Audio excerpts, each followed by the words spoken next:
কাশ্মীর ইস্যুতে চলমান উত্তেজনার মধ্যে এবার ভারতের অত্যাধুনিক আকাশ প্রতিরক্ষা ব্যবস্থা S-400 ধ্বংসের দাবি করেছে পাকিস্তান। ভারত এই আকাশ প্রতিরক্ষা ব্যবস্থাটি রাশিয়ার কাছ থেকে কিনেছিল।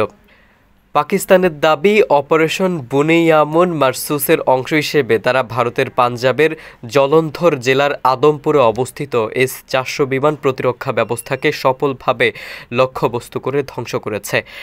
পাকিস্তানের নিরাপত্তা সূত্রের মতে, দেশটির বিমান বাহিনী তাদের প্রতিশোধমূলক হামলায় হাইপারসোনিক ক্ষেপণাস্ত্র প্রযুক্তি ব্যবহার করেছে, যার মধ্যে একটি JF-17 থান্ডার বিমান গুরুতর আঘাত এনেছে বলে জানা গেছে।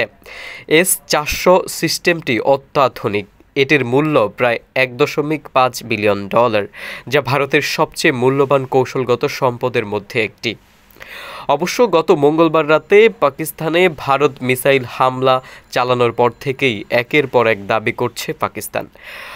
প্রথমে তারা পাকিস্তানের 5টি যুদ্ধবিমান ভূপাতিত করার দাবি করে, এরপর ড্রোন ধ্বংস করার দাবি করে, যদিও এসব দাবির বিষয়ে ভারত এখন পর্যন্ত কিছুই জানায়নি।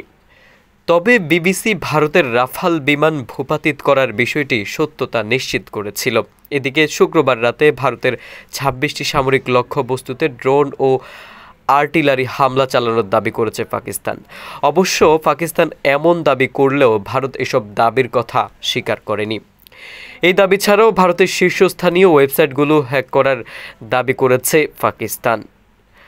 তাদের দাবি সাইবার হামলা করেছে তারা, যদিও বিবিসি এসব দাবির সত্যতা এখন পর্যন্ত যাচাই করতে পারেনি। আর ভারতের দিক থেকে এসব বিষয়ে কোনো মন্তব্য করেনি। তবে ক্ষমতাসীন বিজেপির ওয়েবসাইট ভারতে দেখা যাচ্ছে, যাতে পরিষ্কার এই ওয়েবসাইটটি এখনও সাইবার হামলার শিকার হয়নি। তবে চলমান উত্তেজনার মধ্যে পাকিস্তানের গোলাবর্ষণে ভারত শাসিত কাশ্মীরে নিহত হয়েছেন এক সরকারি কর্মকর্তা। ভারতীয় সরকারি কর্মকর্তার মৃত্যুর বিষয়টি নিশ্চিত করেছেন জম্মু ও কাশ্মীরের মুখ্যমন্ত্রী ওমর আবদুল্লাহ।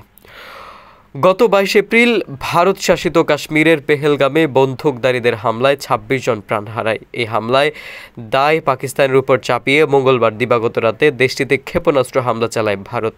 এতে পাকিস্তান বেশ কয়েকজন হতাহতের ঘটনা ঘটে।